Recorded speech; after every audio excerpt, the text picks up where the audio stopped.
Praise lord. ప్రభునందు ప్రియమైన TV వీక్షకులందరికీ ప్రభును రక్షకులైన యేసుక్రీస్తు నామమును బట్టి వందనాలు తెలియజేస్తూ ఉన్నాం. మీరందరూ క్షేమంగా ఉన్నారని, ఆరోగ్యంగా సమాధానంగా ఉన్నారని, కృపగలిగిన యేసుక్రీస్తు నామమును బట్టి సంపూర్ణమైన విశ్వాసంతో నమ్ముచున్నా ఉన్నాం. ప్రియమైన దేవుని బిడ్డలారా, రక్షణ విమోచన సందేశాలను వీక్షిస్తున్న మీ అందరికీ మన రక్షకుడైన యేసుక్రీస్తు నామమును బట్టి వందనాలు తెలియజేస్తూ ఉన్నాం. దయచేసి ఈ దినమున కొద్ది నిమిషాలు మనం దేవుని యొక్క వాక్యాన్ని వీక్షించడం కొరకై మన హృదయాలను ఆయుత్తుపరుచుకునే వారంగా ఉందాం. చిన్న ప్రార్థన చేసుకుందాం. పరిశుద్ధుడా, కృపగలిగిన మా తండ్రి, నాయన రక్షణ విమోచన సందేశాల ద్వారా నాయన ప్రతి ఒక్కరి జీవితంలో నాయన మీరు చేస్తున్న ఆశ్చర్యమైన కార్యాలను బట్టి స్తోత్రాలు ప్రభా. నాయన సందేశం మీరు మాకు అందిస్తే అది మా జీవితాలకు ఆశీర్వాదకరం. పరిశుద్ధాత్ముడా, మా జీవితాలను బలపరచండి నాయన. మాకు ఆశ్రయ దుర్గంగా నీ సందేశాలు మాకు ఉంచండి ప్రభా. నీ వాక్కు ద్వారా మమ్మల్ని బలపరచమని దేవా, నీ శక్తిని మాకు అనుగ్రహించమని మీరే మా అందరితోనూ మాట్లాడమని మా ప్రభువును ప్రియరక్షకులైన యేసుక్రీస్తు నామమును బట్టి ప్రార్థించి బ్రతిమలాడి వేడుకుంటున్నాం తండ్రి, ఆమేన్. ప్రభునందు ప్రియమైన దేవుని బిడ్డలారా, మనము దేవుని యొక్క వాక్యమును కనుక పరిశీలించి కనుక చూడగలిగితే చాలా అమూల్యమైన సత్యాలను మనం అర్థం చేసుకోగలిగిన వారమై ఉంటాం. నేను ఈరోజు గ్రేట్ ప్రామిస్, ఒక గొప్ప వాగ్దానాన్ని గురించి మీతో పంచుకోవాలి అని ఆశపడతా ఉన్నాను. రోమీలకు రాసిన పత్రిక 8వ అధ్యాయము 28వ వచనాన్ని కనుక చూస్తే ఇది మనందరికీ చాలా సుపరిచితమైన మాట.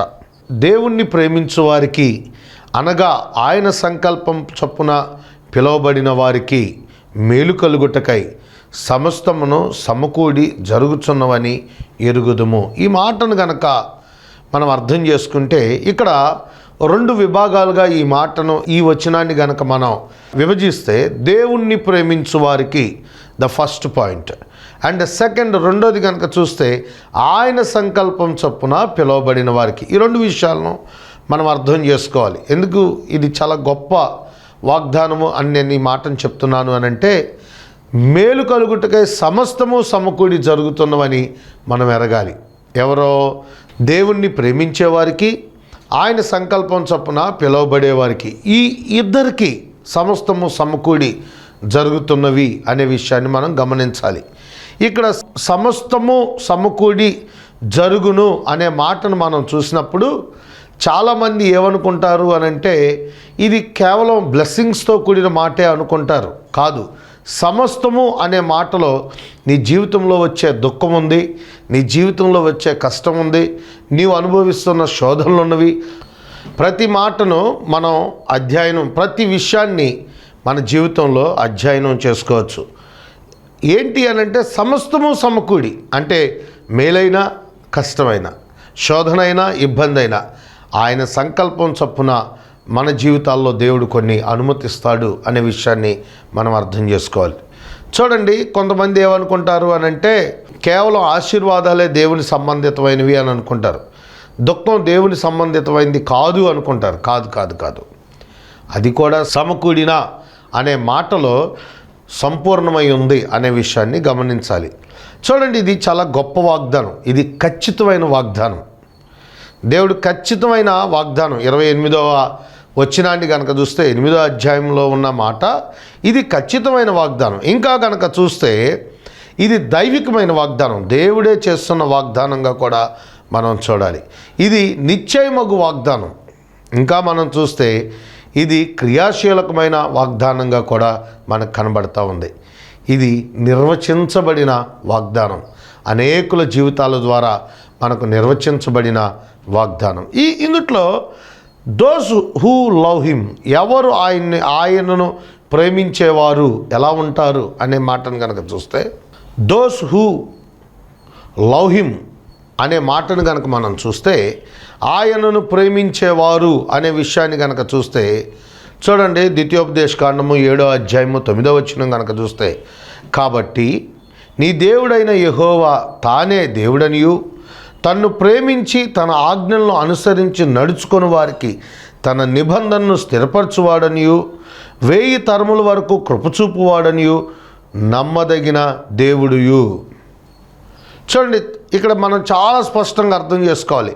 తనను ప్రేమించి తన ఆజ్ఞలను అనుసరించేవారు, ఆయనను ప్రేమించేవారు. మనం రోమీయులకు రాసిన పత్రిక 8వ అధ్యాయం 28వ వచనం కనుక చూసినప్పుడు దేవుణ్ణి ప్రేమించేవారు. ఇక్కడ ఆయనను ప్రేమించే వారి జీవితం ఎలా ఉంటుంది అనే విషయాన్ని కనుక చూస్తే, ఆయనను ప్రేమించేవారు, తనను ప్రేమించేవారు, తన ఆజ్ఞలను అనుసరించి నడుచుకునేవారుగా ఉంటారు. చాలామంది ఏమనుకుంటున్నారు అని అంటే, దేవుడు మనల్ని ప్రేమిస్తున్నాడు, మనము దేవుణ్ణి ప్రేమిస్తున్నామా లేదా అనేది చాలా important. Are you loving God? ఈ మాటను మనం తదేస్తరంగా అనేక పర్యాయాలు మన హృదయాలను పరిశీలించుకోవాల్సిన మాట. మనము దేవుణ్ణి ప్రేమిస్తున్నామా? ఒకవేళ నువ్వు దేవుణ్ణి ప్రేమించే జీవితం కనుక జీవిస్తే, తన ఆజ్ఞలను అనుసరించి ఆయన వాక్యానుసారమైన జీవితాన్ని జీవించేవారిగా ఉంటావు.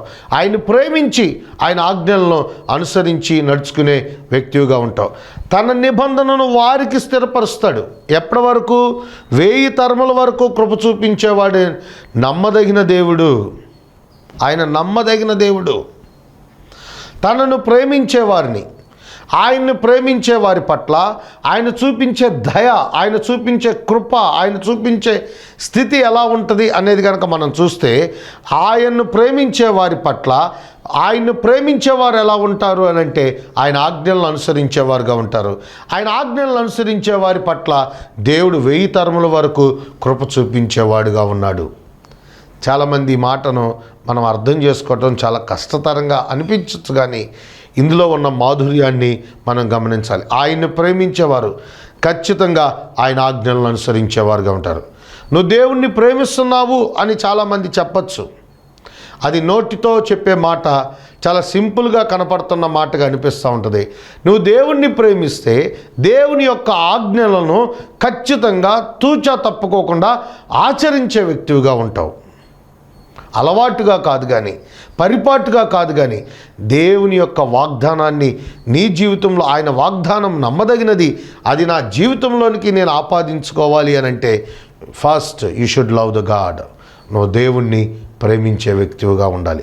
ఇంకోటి కనుక చూస్తే, కీర్తనల గ్రంథము 145వ అధ్యాయము 20వ వచనం కనుక చూస్తే, యెహోవా తన్ను ప్రేమించు వారందరినీ కాపాడేవాడు. బాగా అర్థం చేసుకోవాలి. ఆయన్ని ప్రేమించి తన ఆజ్ఞలను అనుసరించి నడుచుకునే వారికి తన నిబంధనను స్థిరపరిచి 1000 తరముల వరకు కృప చూపించేవాడు. ఇంకో మాటను కనుక చూస్తే, యెహోవా తాను ప్రేమించు వారందరినీ కాపాడేవాడిగా ఉన్నాడు. 145వ అధ్యాయం 20వ వచనాన్ని కనుక చూస్తే, యెహోవా తనను ప్రేమించు వారందరినీ కాపాడే దేవుడిగా ఉన్నాడు. ఎవరైతే ఆయన్ని ప్రేమిస్తారో వారందరినీ దేవుడు కాపాడేవాడిగా ఉన్నాడు. నా ప్రియ సహోదరి, నువ్వు ఆయన్ని ప్రేమిస్తున్నావా లేదా?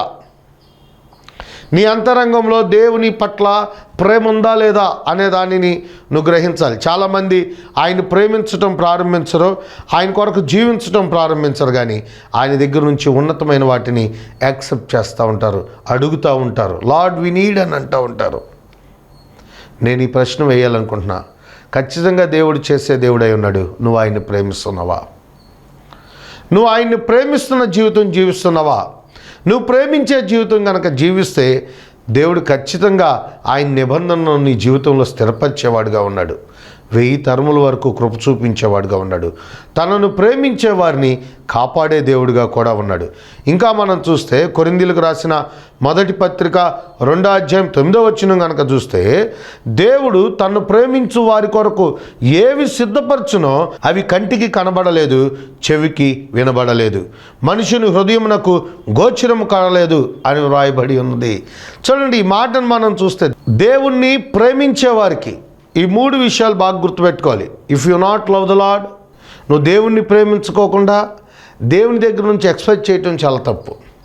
దేవుణ్ణి ప్రేమించి దేవుని యొక్క వాక్యానుసారమైన జీవితాన్ని జీవిస్తూ ఉంటే ఆ వాగ్దాన ఫలాలను అనుభవించే వ్యక్తిగా ఉంటావు. చాలామంది దేవుణ్ణి ప్రేమించడానికి ఇష్టపడే వ్యక్తులుగా ఉండరు. ప్రియమైన దేవుని బిడ్డలారా, నువ్వు దేవుణ్ణి ప్రేమించే వ్యక్తిగా కనుక ఉంటే తాను ప్రేమించు వారిని ఆయన కాపాడేవాడుగా ఉంటాడు. తనను ప్రేమించే వారిని ఆయన కాపాడేవాడుగా ఉంటాడు. తనను ప్రేమించి తన ఆజ్ఞలను అనుసరించే వారితో నిబంధనను స్థిరపరిచేవాడుగా ఉన్నాడు. ఎన్ని తరాలంటే 1000 తరాలు. తన్ను ప్రేమించే వారి కొరకు తాను ఏమి సిద్ధపరిచాడు అని అంటే, సిద్ధపరిచినవి కంటికి కనబడవు, చెవికి వినబడవు, ఆ హృదయానికి గోచరము కాని సంగతులు, ఎన్నో గొప్ప అదృశ్యమైన సంగతులు నీ పక్షాన దేవుడు దాచి ఉంచాడు అనే విషయాన్ని గుర్తుపెట్టుకోవాలి. ఇంకో విషయాన్ని కనుక చూస్తే, యాకోబు రాసిన పత్రిక 1వ అధ్యాయం 12వ వచనం కనుక చూస్తే, శోధనలు సహించువాడు ధన్యుడు, అతడు శోధనకు నిలిచిన వాడై ప్రభు తనను ప్రేమించు వారికి వాగ్దానం చేసిన జీవ కిరీటం పొందును. ప్రభు తనను ప్రేమించు వారికి, if you love Lord you will get the crown, బహుమానాన్ని పొందే వ్యక్తిగా ఉంటాం. నా ప్రియ సహోదరి సహోదరుడా, వింటున్న దేవుని యొక్క వాక్యాన్ని వింటున్న నీవు నీ హృదయాన్ని తెరచి ఈ మాటలను నీ హృదయంలోనికి చేర్చుకోవాల్సిన వ్యక్తిగా ఉన్నావు. నువ్వు దేవుణ్ణి ప్రేమిస్తున్నావా? నీ అంతరంగంలో are you loving Lord truthfully? దేవుణ్ణి నిజముగా నీ అంతరంగంలో ప్రేమిస్తున్న వ్యక్తిగా ఉన్నావా? దేవుని యొక్క మాటకు యథార్థంగా లోబడే వ్యక్తిగా ఉన్నావా? చూడండి, చాలామంది చెప్తూ ఉంటారు, దేవుడు లోకమును ఎంతో ప్రేమించను. ఎస్, దేవుడు లోకాన్ని ప్రేమిస్తున్నాడు. లోకంలో ఉన్న నీవు లోకాన్ని కాదనుకున్న నీవు దేవుణ్ణి ప్రేమిస్తున్నావా? దేవుణ్ణి గనక నువ్వు ప్రేమించగలిగితే ఆయన చేస్తున్న వాగ్దానాలు నీ పట్ల నెరవేరుతాయి. నువ్వు ప్రేమించే వ్యక్తిగా ఉండాలి. తనను ప్రేమించే వారికి, ఇప్పుడు మనం కనుక చూస్తే, తనను ప్రేమించే వారికి, తన ఆజ్ఞలను అనుసరించే వారికి ఆయన నిబంధనను స్థిరపరిచేవాడుగా ఉన్నాడు. తనను ప్రేమించే వారిని యెహోవా కాపాడేవాడుగా ఉన్నాడు.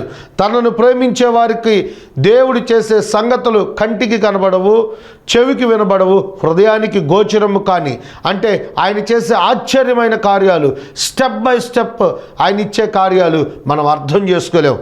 ఇంకా కనుక చూస్తే, తనను ప్రేమించే వారికి జీవ కిరీటాన్ని దేవుడు ఏర్పాటు చేయబోతున్నాడు. Are you loving God? చాలామంది ఏమనుకుంటారు అని అంటే, దేవుణ్ణి ప్రేమించే విషయంలో దూరంగా ఉంటారు. దేవుణ్ణి ప్రేమించుకోకుండా ఇంకా లోకాన్నే వెంబడిస్తూ ఉంటారు, లోకానుసారమైన జీవితాన్నే జీవిస్తూ ఉంటారు. కానీ దేవుడి దగ్గర నుంచి ప్రతిఫలాలను ఆశిస్తూ ఉంటారు. దేవుని దగ్గర నుంచి ఉన్నతమైన వాటిని ఎక్స్పెక్ట్ చేస్తూ ఉంటారు. దేవుణ్ణి కాపాడమని అడుగుతూ ఉంటారు. దేవా, నీ వాగ్దానాలు నా జీవితంలో స్థిరపరచయా అని అడుగుతూ ఉంటారు. దేవా, ఈ శోధనలో నుంచి మమ్మల్ని తప్పించయా అని ప్రార్థన చేస్తూ ఉంటాడు. నా ప్రియ సహోదరి సహోదరుడా, ఆర్ యు లవింగ్ లార్డ్? చూడండి, ఈ మాటను కొద్దిగా మన హృదయాలతో అర్థం చేసుకోవాల్సిన వారు. ఆయన్ని ప్రేమించేవారు ఖచ్చితంగా ఆయన ఆజ్ఞలను అనుసరించేవారుగా ఉంటారు. ఆయన ప్రేమించేవారు ఖచ్చితంగా ఆయన వాక్యానికి విధేయులైన వారుగా ఉంటారు. ఆయన ప్రేమించేవారు ఆయన కొరకు జీవించడానికి ఇష్టపడేవారుగా కూడా ఉంటారు. వారి జీవిత పర్యాంతము, వారి జీవిత కాలమంతయు దేవునికి కృతజ్ఞత కలిగిన వారై, ఆయన చేసిన ఆశ్చర్యమైన కార్యాలకు లోబడిన వారై జీవించేవారుగా ఉంటారు. మనుషుల వైపు చూడరు, లోకం వైపు చూడరు, మనుషులు చెప్తున్న మాటల పట్ల విశ్వసించరు, కానీ దేవుని యొక్క వాక్యం పట్ల విశ్వాసం ఉంచిన వారై దేవుణ్ణి వెంబడించేవారుగా ఉంటారు. నా ప్రియ సహోదరి సహోదరుడా, నువ్వు దేవుణ్ణి ప్రేమిస్తున్నావా? ఆయన ప్రేమిస్తే ఆయన వాగ్దానాలు నీ జీవితంలో సంతరించుకోగలుగుతావు, లేకపోతే నువ్వు సంతరించుకోలేవు అని నేను చెప్పడంలో కూడా ఎలాంటి సందేహం లేదు.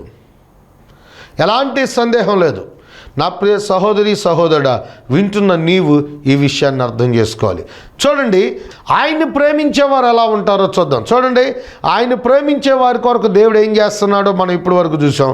ఆయన ప్రేమించేవారు అంటే పిలువబడిన వారు ఎలాంటి జీవితాలను జీవిస్తారు అని అంటే, పిలువబడిన వారు సాక్రిఫైజ్డ్గా జీవించడానికి ఇష్టపడతారు.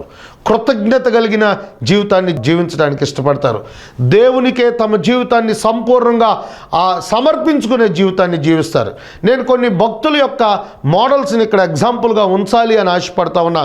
ఉదాహరణకు, మన విశ్వాసులకు తండ్రి అయిన అబ్రహాము యొక్క జీవితాన్ని కనుక మనం చూసుకుంటే, అబ్రహాము తన జీవితంలో ఉన్న కార్యాలను కనుక మనం చూసుకుంటే, దేవునికి అతడు ఏ విధంగా తన జీవితాన్ని సమర్పించుకున్నాడో మనకు అర్థమవుతూ ఉంది.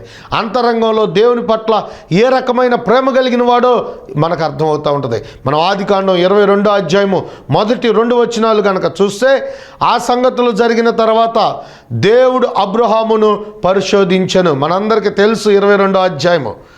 దేవుడు ఏ రకంగా అబ్రహామును పరిశోధించాడు, అబ్రహాముని దేవుడు ఏ రకంగా పరిశోధించాడు అనే మాటను చూస్తే 2వ వచనంలో చూడొచ్చు మనం. అప్పుడు ఆయన, నీ ఒక్కడై ఉన్న నీ కుమారుడు అనగా నీవు ప్రేమించు ఇస్సాకును తీసుకొని మోరియా దేశమునకు వెళ్ళి అక్కడ నేను నీకు చూపించబో పర్వతంలో ఒకదాని మీద దహన బలిగా అతనిని అర్పించమని చెప్పాను. తాను ప్రేమిస్తున్న, చూడండి, అబ్రహాము విశ్వాసము కలిగిన వాడై ఉన్నాడు, దేవుని యొక్క మాటకు లోబడిన వాడుగా ఉన్నాడు. దేవుడు లే అనంటే లేచాడు. తన ఊరిని, తన ప్రదేశాన్ని, తన బంధువుల్ని, తన వారిని అందరినీ విడిచిపెట్టి దేవుణ్ణి వెంబడిస్తుకుంటూ నడుస్తున్న వ్యక్తిగా ఉన్నాడు. కొన్ని సంవత్సరాల తర్వాత దేవుడు ఏదైతే వాగ్దానం చేశాడో, తన జీవితంలో సంతానాన్ని దేవుడు అనుగ్రహిస్తే ఆ ఒక్కగానొక్క కుమారుడైన అబ్రహాముకు వాగ్దాన పుత్రుడైన ఇస్సాకును దేవుడు తిరిగి అర్పించమని అడుగుతూ ఉన్నాడు. మనందరం 22వ అధ్యాయాన్ని తదస్థంగా కనుక మనం ధ్యానం చేస్తూ ఉంటే చాలా ఆశ్చర్యం కలుగుతూ ఉంటుంది. చూడండి, అబ్రహాం బయలుదేరాడు, దేవుణ్ణి ప్రేమిస్తున్నాడు. తన అంతరంగంలో దేవుని తప్ప మరెవరికి ప్రాథమికమైన స్థానం లేదు అని తెలుసుకోవటం ఎలా అనంటే అబ్రహాం బయలుదేరాడు. ఒక్కగానొక్క వాగ్దాన కుమారుడైన ఇస్సాకును బయలుదేరి తీసుకొని వెళ్తూ ఉన్నాడు. తన భార్యకు చెప్పలా, ఉదయాన్నే బయలుదేరి వెళ్ళాడు. అలాగే తనతో పాటు ఇద్దరు పనివాళ్ళను తీసుకొని వెళ్ళాడు. ఆ మోరియా పర్వతం క్రిందే వారిని విడిచిపెట్టేశారు. ఇస్సాకుని తీసుకొని వెళ్తూ ఉన్నాడు. ఇస్సాకు అడుగుతూ ఉన్నాడు, నానా కట్లున్నాయి, నొప్పి ఉంది, బలిపశువు ఏది నానా? చూడండి, ఒక్కడై ఉన్న ఇక్కడ వాక్యంలో కనుక మీరు చూస్తే నీవు ప్రేమించు ఇస్సాకును బాగా ప్రేమిస్తూ ఉన్నాడు దేవుడు. ఆ ఇస్సాకుని చాలా బాగా ప్రేమిస్తున్నాడు అబ్రహాము చాలా ప్రేమిస్తూ ఉన్నాడు. వృద్ధాప్యంలో పుట్టిన కుమారుడు కాబట్టి చాలా ఎంతగానో ప్రేమగా చూసుకుంటూ ఉన్నాడు ఇస్సాకుని. ఎంతగానో చక్కగా వాళ్ళు అన్యోన్యంగా, వాళ్ళ ఆప్యాయంగా చూసుకుంటూ ఉన్నారు ఇస్సాకుని. ఆ ఇస్సాకుని దేవుడు బలి ఇవ్వమని అడిగాడు. మరో మాట మాట్లాడుకోకుండా ఇస్సాకుని మోరియా పర్వతం మీద తీసుకొని వెళ్ళి బలిపీఠం కట్టి బలిపీఠం మీద ఇస్సాకును పెట్టి దేవుడు ఏ మాట అయితే చెప్పాడో దేవుని యొక్క వాగ్దానాన్ని దేవుని యొక్క వాక్కును నెరవేర్చటం కొరకు అబ్రహాముని ఇస్సాకును బలి ఇవ్వటానికి సిద్ధపడిపోయాడు. కత్తి దూసి ఆ ఇస్సాకు యొక్క పేకను తెగ్గొయటానికి కూడా అతడు వెనకాడలేదు. ఎందుకు అనంటే అంతరంగంలో దేవుడంటే ప్రేమ ఉంది. దహన బలిగా అర్పించడం. చూడండి, తన కుమారుడు, తన ఒక్కగానొక్క కుమారుడు, తన విశ్వాసానికి ప్రతిఫలంగా దేవుడు అనుగ్రహించిన కుమారుడు, ఎంతో ప్రేమగా ఆప్యాయతగా ముద్దుగా చూసుకుంటున్న తన కుమారుణ్ణి బలిపీఠం మీద పెట్టి ఆ కుమారుడు మీద కత్తెత్తడం అంటే అది సాధారణమైన విషయం కాదు. ఎందుకంటే తన కళ్ళ ముందున్న ఇస్సాకు కంటే దేవుని మాటనే ఎక్కువగా ప్రేమించిన వ్యక్తి అయి ఉన్నాడు. దేవుణ్ణి ప్రేమించేవారు, దేవుని చేత పిలువబడిన వారు. చూడండి, దేవుని చేత పిలువబడిన వారు దేవుని కొరకు జీవించేవారుగా ఉంటారు. నా ప్రియ సహోదరి, దేవుడు నిన్ను లోకంలో నుంచి పిలుచుకున్నాడు. నువ్వు దేవుని కొరకు జీవిస్తున్నావా? ఈ దినమున దేవుడు నిన్ను బలులు ఇవ్వమని అడగటం లేదు, కానీ దేవుని యొక్క వాక్యానుసారమైన జీవితం జీవించమని అడుగుతూ ఉన్నాడు. నువ్వు సిద్ధపడిన జీవితాన్ని జీవిస్తున్నావా? దేవుని కొరకు వాక్యానుసారమైన జీవితం కలిగిన జీవితాన్ని జీవిస్తున్నావా? చూడండి, షారాకు చెప్పలా, తన పని వాళ్ళతో చెప్పలా. బహుశా చెప్తే వాళ్ళు అడ్డగిస్తారేమో, దేవునికి ఇచ్చిన మాటను నేను తప్పిపోతానేమో. అబ్రహాము అంతరంగంలో దేవుని మాట పట్ల భయం కలిగిన వాడై ఉన్నాడు, దేవుని యొక్క వాక్కు పట్ల భయం కలిగిన వాడై ఉన్నాడు, కానీ లోకాన్ని కేర్ చేయని వ్యక్తిగా ఉన్నాడు. లోకం కొరకు, లోక పరిస్థితుల కొరకు ఆయన వాక్యాన్ని మారుస్తున్న వ్యక్తిగా ఉంటున్నావు. నా ప్రియ సహోదరి సహోదరుడా, నీవు దేవుని చేత పిలువబడిన వ్యక్తివి. ఆయన కొరకు జీవించాలని నేను కోరుకుంటా ఉన్నాను. ఇంకో వ్యక్తిని కనుక మనం చూస్తే మనందరికీ బాగా సుపరిచితమైన వ్యక్తి యోబు జీవితాన్ని కనుక చూస్తే, యోబు తన జీవితంలో సమస్తాన్ని ఒకే ఒక్క రోజున కోల్పోయాడు. ఈ రోజున తన ఆస్తిని కనుక వాల్యూ కనుక వేయగలిగితేనంట, ఇప్పుడున్న కాల పరిస్థితుల ప్రకారం అతనుకున్న ఆస్తిని కనుక లెక్క వేస్తే అతని ఆస్తి దాదాపుగా 400 కోట్లు పైచిలకు ఉండే ఆస్తి ఒకే ఒక్క రోజున పోయింది. సమస్తము ఒకే రోజున పోయింది. ఆయన కోల్పోయాడు సమస్తమైన ఆస్తిని మొత్తం ఒకే ఒక్క దినమున, ఒకే ఒక్క రోజున అంతా కోల్పోయిన వాడుగా ఉన్నాడు. బిడ్డలు కోల్పోయాడు, గాడిదలను కోల్పోయాడు, యావత్ ఆస్తిని మొత్తం కోల్పోయిన వాడుగా ఉన్నాడు. ఆ పరిస్థితుల్లో ఏం మాట్లాడుతున్నాడో చూస్తే మనకు ఆశ్చర్యం కలుగుతూ ఉంటుంది. చూడండి, యోబు గ్రంథం 1:21 కనుక చూస్తే, నేను నా తల్లి గర్భం నుండి దిగంబరునై వచ్చి తిని దిగంబరునై అక్కడికి వెళ్ళేదును. యెహోవా ఇచ్చెను, యెహోవా తీసుకొని పోయిను, యెహోవా నామముకు స్తుతి కలుగును గాక. What a great word. యోబు ఎవరిని ప్రేమిస్తున్నాడు? తన ఆస్తిని ప్రేమించట్లా. యోబు తన బిడ్డల్ని ప్రేమించట్లా. చాలామంది తమ కలిగిన వాటిని బట్టి దేవుణ్ణి ప్రేమిస్తూ ఉంటారు. దేవుడు వారికి ఇచ్చిన వాటిని బట్టి దేవుణ్ణి ప్రేమిస్తూ ఉంటారు. అంటే డీల్. దేవా నువ్వు ఇచ్చావు, నీకు స్తోత్రం. ఇవ్వకపోతే స్తోత్రం లేదా? దేవుడు ఇచ్చినా ఇవ్వకపోయినా దేవుడే. గుర్తుపెట్టుకోండి. ఆయనలో ఉన్న క్యారెక్టరిస్టిక్స్ మారవు, ఆయనలో ఉన్న గుణలక్షణాలు మారవు, ఆయన ప్రేమించే విధానం మారదు, ఆయన కోపపడే విధానం మారదు, ఆయనలో ఉన్న ఏ గుణలక్షణం మారదు. గుర్తుపెట్టుకోండి. చాలామంది ఏమనుకుంటున్నారంటే ఇస్తే స్తోత్రం, ఇవ్వకపోతే కనుక నో స్తోత్రం అంటున్నారు. కానీ ఇక్కడ యోబు మాత్రం యావదాస్తి మొత్తం కోల్పోయినా సరే ఆయన ఈ మాట అంటున్నాడు, యెహోవా ఇచ్చెను, యెహోవా తీసుకొని పోయిను, యెహోవా నామమునకు స్తుతి కలుగునుగాక. నువ్వు ఈ మాట అనగలిగే వ్యక్తివై ఉంటావండి. నీకు కలిగి ఉన్న దానిని నువ్వు కోల్పోయినప్పుడు ఈ మాటను చెప్పగలిగిన వ్యక్తివై ఉంటావా? చెప్పలేం. చూడండి, దేవుణ్ణి ప్రేమించేవారు ఆయన కొరకు నిలిచే వ్యక్తులుగా ఉంటారు. చాలామంది దేవుణ్ణి ప్రేమిస్తున్నారా లేదా అనేది నీ జీవితాన్ని నువ్వు లెక్క వేసుకోవాల్సిన వ్యక్తివై ఉన్నావు. చూడండి, దేవుడు ప్రేమ ఎలా ఉంటుందో చెప్తా ఉన్నాడు. ఇప్పుడు దేవుణ్ణి ప్రేమించేవారు ఎలా ఉంటారో కూడా మనం చూస్తూ ఉంటున్నాం. దేవుణ్ణి ప్రేమించేవారు దేవుని కొరకు జీవించడానికి ఇష్టపడతారు. వారు ఈ లోక సంబంధమైన వాల్యూస్తో వెలగట్టుకోరు, కానీ దేవుడిచ్చే కృప కొరకు, ఆశీర్వాదం కొరకు ఎదురు చూసేవారుగా ఉంటారు. ఆయన గుణలక్షణాలు ఎరిగిన వారై ఆయన్ని ప్రేమించేవారుగా జీవించడానికి ఇష్టపడతారు. నా ప్రియ సహోదరి సహోదరుడా, వాక్యం వింటున్న నిన్ను నేను హృదయపూర్వకంగా హెచ్చరిస్తా ఉన్నా. నువ్వు నిజంగా దేవుణ్ణి ప్రేమిస్తున్నావా? ఇంకొక వ్యక్తి గురించి కూడా మనం చూద్దాం. చూడండి, జోసెఫ్.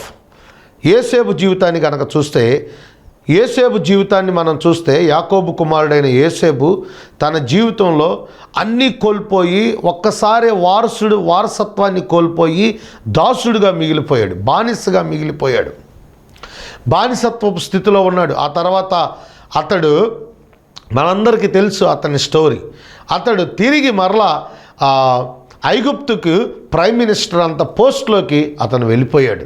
వాళ్ళ అన్నలు తిరిగి వచ్చారు. ఐగుప్తుని 7 సంవత్సరాల కరువులో నుంచి కాపాడాడు. ఇశ్రాయేలీల్ని, ఆ యాకోబు సంతానాన్ని 7 సంవత్సరాల కరువులో నుంచి కాపాడాడు. అంతా జరిగినాక ఆయన ఈ మాట అంటున్నాడు. ఆదికాండం 50:20 కనుక చూస్తే, ఈ మాటను కనుక మీరు అర్థం చేసుకుంటే, చూడండి, మీరు నాకు కీడు చేయని ఉద్దేశించరు కానీ నేటి దినమున జరుగునట్లు అనగా బహు ప్రజలకు బ్రతికించినట్లుగా అది మేలుకే దేవుడు ఉద్దేశించాడు. ఇది జరిగిందంతా మేలుకే దేవుడు ఉద్దేశించాడు. అంటే చూడండి, అతను అక్కడ ఉండటం, బానిసగా ఉండటం, జైల్లో ఉండటం, ఇవన్నీ దేవుడు మేలుకే చేశాడని దేవుణ్ణి అర్థం చేసుకున్నవారు, దేవుణ్ణి పిలిచినవారు, కష్టకాలాల్లో దేవుని దూషించటం, మంచి జరిగినప్పుడు దేవుణ్ణి సేవించటం చేయరు. చూడండి, అందుకని ఈ పిలువబడిన వారు, దేవుని సంకల్పంలో ఉన్నవారు, వీరు ఖచ్చితంగా ఎలా జీవిస్తారో మనం అర్థం చేసుకోవచ్చు. దోస్ హూ లవ్ హిమ్, ఆయన్ని ప్రేమించేవారు ఆయన ఆజ్ఞలను పాటించేవారుగా ఉంటారు. దోస్ హూ కాల్డ్, ఎవరైతే పిలువబడ్డారో వారు దేవుని కొరకు జీవించేవారుగా ఉంటారు. నా ప్రియ సహోదరి, నువ్వు ఆయన్ని ప్రేమిస్తున్నావా? ఆయన చేత పిలువబడిన నీవు ఆయన కొరకు జీవిస్తున్నావా? ఆయన కలువరి సిలువలో నుంచి నేను పిలుస్తూ ఉన్నాడు. ఆయన మన కొరకు వెలకట్టలేని పెనాల్టీని ఆయన మన కొరకు చెల్లించి మనల్ని పిలుస్తూ ఉన్నాడు. కనుక నువ్వు ఆయన ప్రేమను అర్థం చేసుకోగలిగిన వ్యక్తివై ఉన్నావా? నీవు ఆయన కొరకు జీవించగలిగిన వ్యక్తివై ఉన్నావా? ఆయన సంకల్పానుసారమైన బ్రతుకును బ్రతకటం కొరకు ఇష్టపడిన వ్యక్తివై ఉన్నావా? ఈ గొప్ప వాగ్దానం నీ జీవితంలో నువ్వు పొందుకోవాలి అని అంటే నువ్వు ఆయన ప్రేమించే వ్యక్తిగా ఉండాలి. ఆయన చేత పిలువబడిన నీవు ఆయన కొరకు జీవించే వ్యక్తిగా ఉండాలి. ఈ 2 రకాలైన జీవితాల్లో నువ్వు జీవిస్తున్నప్పుడు దేవుడు నిన్ను ఆశీర్వదిస్తాడు. ఈ 2 రకాలైన జీవన అవలంబనలో నువ్వు కొనసాగుతూ ఉన్నప్పుడు దేవుడు నిన్ను ఆశీర్వదిస్తాడు. నువ్వు ఆయన్ని ప్రేమించడం అనేది చాలా గొప్ప తరుణం నీ జీవితంలో. ఆయన్ని ప్రేమించి ఆయన పిలిచాడు కాబట్టి పిలుపుకు నమ్మదగిన జీవితాన్ని జీవించడం అనేది చాలా ప్రాముఖ్యం. ఈ వాక్యాన్ని వింటున్న నీవు ఈ సందేశం ద్వారా బలపడాలని నేను కోరుకుంటా ఉన్నాను. ఒకవేళ నిన్ను హట్ చేసినందుకు నేనేం బాధపడలా. ఈ సందేశం నీ జీవితానికి ఆశీర్వాదకరంగా ఉండాలి అనంటే, నీ బ్రతుకు దీవించబడాలి అనంటే ఈ సందేశాన్ని నీ హృదయంలోనికి చేర్చుకోవాల్సిన అవసరం ఉంది. నిన్ను నీవే నీ వ్యక్తిగత జీవితాన్ని పరిశీలన చేసుకోవాల్సిన అవసరం ఉంది. ఈ వాక్యాన్ని నీ హృదయంలోనికి చేర్చుకొని ఆయన్ని ప్రేమించే వ్యక్తివిగా, పిలువబడిన పిలుపుకు విధేయులమైన జీవితాన్ని జీవించే వ్యక్తులముగా ఉందాం. చూడండి, నేను దేవుని విశ్వసించాలని నిశ్చయించుకోవాలి. నేను దేవునికి కృతజ్ఞునై ఉండాలి అని నిశ్చయించుకోవాలి. నేను విసుగక, దేవుని సన్నిధిలో విసుగక ఉండాలి అనేది మనం నిశ్చయించుకోవాలి. ఈ 3 తీర్మానాలు నీ జీవితంలో ఉండాలి. ఏంటి అనేది అంటే, ఆయన ప్రేమించే నీవు, ఆయన చేత పిలువబడిన నీవు ఈ మాటను అనుకోవాలి. నేను దేవుణ్ణే విశ్వసించాలి అని నువ్వు నిశ్చయించుకోవాలి. నేను దేవునికే కృతజ్ఞునై ఉండాలి అని నువ్వు నిశ్చయించుకోవాలి. విసుగక ఆయన సన్నిధిలో ఉండాలి అని నిశ్చయించుకోవాలి. నా ప్రియ సహోదరి సహోదరుడా, దేవుని యొక్క వాక్యం నీతో మాట్లాడుతూ ఉంది. నీ హృదయాన్ని తెరచి ఆయన వెంబడించే వ్యక్తిగా ఉండు. తల వంచండి, ప్రార్థన చేద్దాం. పరిశుద్ధుడా, మా తండ్రి, మీ వందనాలు. వాక్యం ద్వారా మీరు మాట్లాడుతున్న ప్రతి మాటను బట్టి స్తోత్రాలు ప్రభా. నాయన, మేము నిన్ను ప్రేమించేవారంగా, నాయన మేము నీ చేత పిలువబడ్డాం తండ్రి. పిలిచిన పిలుపుకు విధేయులమైన జీవితాలు జీవించేవారంగా మేము ఉండులా సహాయం దయచండి. నీ వాగ్దానాలన్నీ మా జీవితంలో నెరవేరుతాయి తండ్రి. నాయన, మీరు మమ్మల్ని ప్రేమిస్తున్నారు, మేము నీకు విధేయులములో సహాయం దయచండి. విన్న వాక్యమును వారి హృదయాల్లో నీరు కట్టి ఫలింపు చేసి, దేవా, ప్రతి ఆశీర్వాదం చేత వారిని తృప్తిపరచమని, నీ వాక్యాను విధేయులై ఉండులను సహాయం దయచేయమని మా ప్రభువును రక్షకుడైన యేసుక్రీస్తు నామమున బట్టి ప్రార్థించి బ్రతిమలాడి వేడుకుంటున్నాం తండ్రి. ఆమేన్. ఆమేన్. వాక్యం వింటున్న ప్రియ సహోదరి సహోదరులకు ప్రభు పేరిట వందనాలు తెలియజేస్తూ ఉన్నాను. దయచేసి మీ ప్రార్థన అవసరతలు ఏమైనా ఉంటే మమ్మల్ని కాంటాక్ట్ చేయండి. మేము మీ కొరకు ప్రార్థన చేస్తాం. May God bless you.